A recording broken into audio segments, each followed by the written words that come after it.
গর্ভাবস্থায় পাকা আম খেলে কি হয়? হ্যাঁ সুপ্রিয় দর্শক মণ্ডলী, আজকের ভিডিওটিতে আপনাদেরকে জানাবো যে গর্ভাবস্থায় পাকা আম খাওয়া নিরাপদ কিনা এবং গর্ভাবস্থায় পাকা আম খেলে কি কি উপকার হবে এবং গর্ভাবস্থায় পাকা আম খেলে কি কি ক্ষতি আছে এবং গর্ভাবস্থায় পাকা আম খাওয়ার সময় আপনারা ঠিক কোন কোন ব্যাপারে সতর্ক হবেন, পুরো ভিডিও জুড়ে আজকে বিস্তারিত থাকছে। তার আগে আপনার ঠিক কত মাস গর্ভাবস্থা চলছে সেটি অবশ্যই কমেন্ট করে জানান, তাহলে আমরা আরও সুনির্দিষ্ট পরামর্শ দিতে পারবো।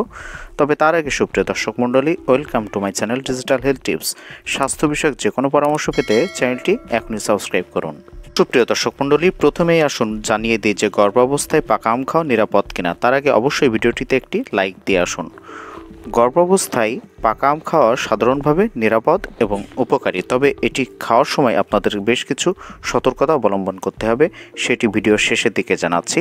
তার আগে আসুন সুপ্রিয় দর্শক মণ্ডলী, আপনাদেরকে জানাই যে গর্ভাবস্থায় পাকা আম খেলে আপনারা কী কী উপকার পাবেন।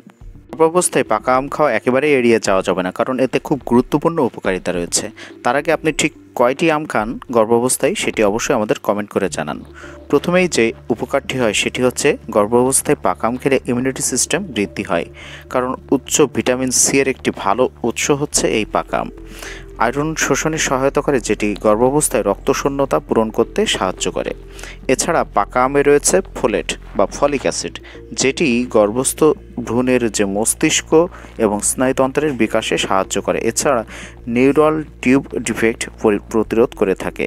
এছাড়া এই পাকা আমে রয়েছে প্রাকৃতিক চিনি এবং প্রাকৃতিক শক্তি, যেটি গর্ভাবস্থায় অনেকের কিন্তু ক্লান্তি বা দুর্বল অনুভব হয়, সেটি কিন্তু ক্লান্তি কেটে যাবে এবং এনার্জেটিক ফিল করবে। এছাড়া পাকা আমে কিন্তু অ্যান্টিঅক্সিডেন্ট রয়েছে, যেটি বিটা ক্যারোটিন এবং ভিটামিন এ থাকার কারণে শিশুর যে দৃষ্টিশক্তি রয়েছে সেটি কিন্তু অনেকটাই উন্নত করে।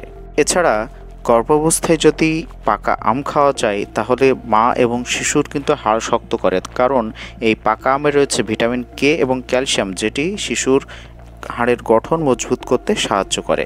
এছাড়া পাকা আম খেলে কিন্তু সারাদিন একটু প্রফুল্ল ভাব থাকে, কারণ আমে রয়েছে ভিটামিন বি6, যেটি স্নায়ু কার্যক্রম নিয়ন্ত্রণে সাহায্য করে থাকে এবং মানসিক চাপ কমায়। তো সুপ্রিয় দর্শক মণ্ডলী, এবার আসুন জানিয়ে দিই যে গর্ভাবস্থায় পাকা আম খেলে কী কী ক্ষতি হয়। তার আগে অবশ্যই ভিডিওটিতে একবার লাইক দিয়ে আসুন। গর্ভাবস্থায় অতিরিক্ত আম খেলে রক্তে গ্লুকোজের মাত্রা বেড়ে গিয়ে যাদের ডায়াবেটিস রয়েছে বা গর্ভকালীন ডায়াবেটিস রয়েছে তাদের জন্য ঝুঁকিপূর্ণ হতে পারে। এছাড়া অনেকেই কিন্তু বাজার থেকে আম কিনে নিয়ে আসেন, কার্বোহাইড্রেটযুক্ত আম, যেগুলো মা এবং বাচ্চার জন্য কিন্তু খুবই ক্ষতিকর হতে পারে। এছাড়া অতিরিক্ত পাকা আম খেলে কিন্তু গ্যাস বা পেট ফাঁপার মতো সমস্যা দেখা দিতে পারে। এছাড়া অ্যালার্জি এবং অ্যাসিডিটির প্রবণতাও বাড়তে পারে। তাহলে আপনারা কি পাকা আম খাবেন না? হ্যাঁ অবশ্যই খাবেন, তবে সেটি খাওয়ার ক্ষেত্রে কিছু নিরাপদ নিয়ম আছে। দিনে একটি মাঝারি সাইজের আম আপনারা খেতে পারবেন, এর বেশি কিন্তু আম খাবেন না। তাছাড়া ভালো করে ধুয়ে এবং খোসা ছাড়িয়ে ভালোভাবে আম খেতে হবে। এছাড়া আপনারা অবশ্যই চেষ্টা করবেন যে কার্বোহাইড্রেট মুক্ত বা প্রাকৃতিকভাবে আম খাওয়ার। এছাড়া ডায়াবেটিস যদি থাকে সেক্ষেত্রে অবশ্যই চিকিৎসকের পরামর্শ নিয়ে তাই পাকা আম খাবেন। তো আজকের ভিডিওটি এ পর্যন্তই ছিল। সবাই ভালো থাকবেন, সুস্থ থাকবেন, ধন্যবাদ।